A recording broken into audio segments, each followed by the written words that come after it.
முதலமைச்சர் மு.க. ஸ்டாலின் சார்பாக அவரது மருமகன் சபரீசன் லீலா பேலஸில் அதானியை சந்தித்து பேசியதாகவும் அதனை அவர் மறுக்க முடியுமா என பாஜக மாநில தலைவர் அண்ணாமலை சவால் விடுத்துள்ளார். எதிர்க்கட்சிகள் என் மேல அபாண்டமான குற்றச்சாட்டு வைக்கிறாங்க, நான் அதானியை சந்திச்சதே இல்லை அப்படின்னு. எங்கேயும் கூட பாரதிய ஜனதா கட்சி மாண்புமிகு முதலமைச்சர் அவர்கள் அதானியை சந்திச்சாங்கன்னு நாங்க சொல்லல. அதானியை சந்திப்பது குற்றமும் அல்ல. நீங்க அதானிக்கு கான்ட்ராக்ட் கொடுத்திருக்கிறீங்க அப்படிங்கறதா எங்களுடைய கேள்வி முதல்ல இருந்து.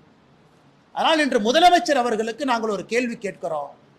நீங்க தான் சொன்னீங்க நான் அதானியை சந்திக்கல. நாங்கள் உங்களுடைய மருமகனும் அதானி அவர்களும் சந்திச்சாங்க அப்படிங்கிற குற்றச்சாட்டு வைக்கிறோம். உங்கள் சார்பாக உங்களை சார்ந்திருக்கக்கூடிய ஐஏஎஸ் அதிகாரிகள், பர்சனல் செக்ரட்டரி, பிரைவேட் செக்ரட்டரி, இவர்கள் அதானி நிறுவனத்தை சார்ந்த அதிகாரிகளை சந்திக்கிறாருன்னு சொல்றோம். போன வாரமும் சந்திப்பு நடந்திருக்கு. உங்கள் மருமக சந்திக்கிறாரு, உங்களை சுற்றி இருக்கக்கூடிய அதிகாரிகள் சந்திக்கிறாங்க. இப்பவும் அதானி அவர்களை சந்திப்பது தப்புன்னு நாங்க சொல்ல, நீங்க சொன்னதுக்காக சொல்றோம். ஆனால் உங்களுடைய மருமகன் சந்திக்கிறது நீங்க சந்திக்கிற மாதிரி தானே.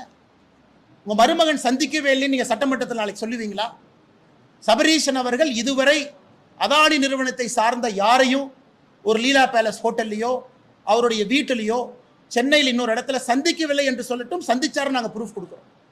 அதனால் முதலமைச்சர் அவர்கள் இந்த திசை திருப்புற வேலையை விட்டுட்டு பாரதிய ஜனதா கட்சி அதானின்னு அவருடைய எம்பிக்கெல்லாம் அங்கே போய் கூக்குரல் இடுறாங்க. நாங்கள் தமிழக பாரதிய ஜனதா கட்சி சொல்வது, நீங்க அதானி கான்ட்ராக்ட் கொடுத்துருக்கிறீங்க, அது நல்ல விதத்தில் கொடுத்தீங்களா, நல்ல விதத்தில் கொடுக்கலையான்னு மக்கள் மன்றத்தில் வைங்க. அதனால் அதானியை சந்திக்கவில்லை என்று மடை மாற்றக்கூடிய முயற்சியை முதலமைச்சர் அவர் கைவிடணும்.